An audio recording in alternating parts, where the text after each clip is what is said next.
اعوذ باللہ من الشیطان الرجیم بسم اللہ الرحمن الرحیم السلام علیکم ورحمۃ اللہ وبرکاتہ۔ میرے بھائیوں، دوستوں اور بزرگوں، امید ہے آپ سب بخیریت سے ہوں گے اور اپنی خوبصورت سی زندگی اپنے خوبصورت انداز سے جی رہے ہوں گے۔ بندہ ناچیز محمد قاسم بشیر آپ سے مخاطب ہے۔ جاوید نامہ پارٹ 2 میں نجات۔ اقبال مزید فرماتے ہیں کہ آسمانوں اور زمینوں میں جو کچھ بھی ہے وہ سب اللہ تعالیٰ نے کس کے لیے مسخر کیا ہے اور ان سب کو کس کے تابع کیے ہیں۔ یہ دن اور رات کس کے لیے ہوتی ہے۔ یہ سورج اور چاند جو ہمیشہ سے ہی چلتے رہتے ہیں کس کے لیے ہیں۔ علامہ الاسماء کا رازدان کون تھا؟ کس کو علم کے زیور سے آراستہ کیا گیا؟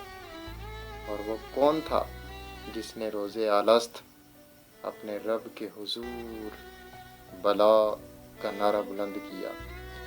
اے اللہ جان، آپ ہی بتائیے، سارے جہان میں سے آپ نے کسے منتخب کیا اور کائنات کے رازوں سے کسے آگاہ کیا؟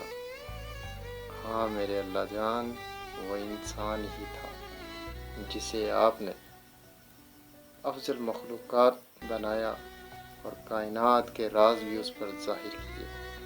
اے اللہ جان، آپ کے ہجر نے اور آپ کی جدائی نے میرا سینہ چھید ڈالا ہے۔ مجھے پکارو، میں جواب دوں گا۔ یہ بات کس نے کہی تھی اور کس سے کہی تھی؟ اے اللہ جان، میرے لیے سب کچھ آپ ہیں۔ آپ ہی میرا ایمان اور میرا قرآن ہے۔ پھر کیا بات ہے آپ مجھے اپنے جلوے سے محروم رکھ رہے ہیں؟ کیا میں ایسے ہی آپ کی جدائی میں جیتا رہوں گا؟ مجھے دکھا دیجئے کہ اس نیلے آسمان کے پار کیا ہے۔ یہ سب بند دروازے مجھ پر کھول دیجئے تاکہ میں فرشتوں کا ہمراز بن سکوں۔ اے اللہ جان، میرے سینے میں عشق کی آگ کو مزید روشن کر دیجئے اور اس آگ کو مزید بڑھا دیجئے تاکہ میرا نفس اور اس کے تمام خصائل رذیلہ جل کر راکھ ہو جائیں۔ میں آپ کو ڈھونڈ رہا ہوں اور شاید آپ میری آنکھوں سے دور ہیں۔ نہیں، یہ بات نہیں۔ مجھے اس بات پر ایمان کی حد تک یقین ہے کہ آپ تو ہمارے سامنے ہیں، مگر میں خود ہی اندھا ہوں۔ اے اللہ جان، میرے دل کی آنکھ کھول دیجئے تاکہ کائنات کے ہر ذرے میں آپ کا دیدار کروں۔ آپ نے مجھے علم سے نوازا جس سے میری عقل پروان چڑھی اور اس عقل نے میرے پاؤں پہ زنجیریں باندھ دی جس سے آپ کی طرف ایک قدم بھی بڑھانا میرے لیے محال ہے۔ اے اللہ جان، میرے علم کو اپنے عشق سے فیض عطا کیجیے اور میرے دل پر اپنی خاص تجلی وارد کیجیے، کیونکہ تجلی کے بغیر زندگی دکھ درد ہے اور عقل تو حقیقت زندگی سے دور لے جایا کرتی ہے اور اس کا دین محض ایک مجبوری بن کے رہ جاتا ہے۔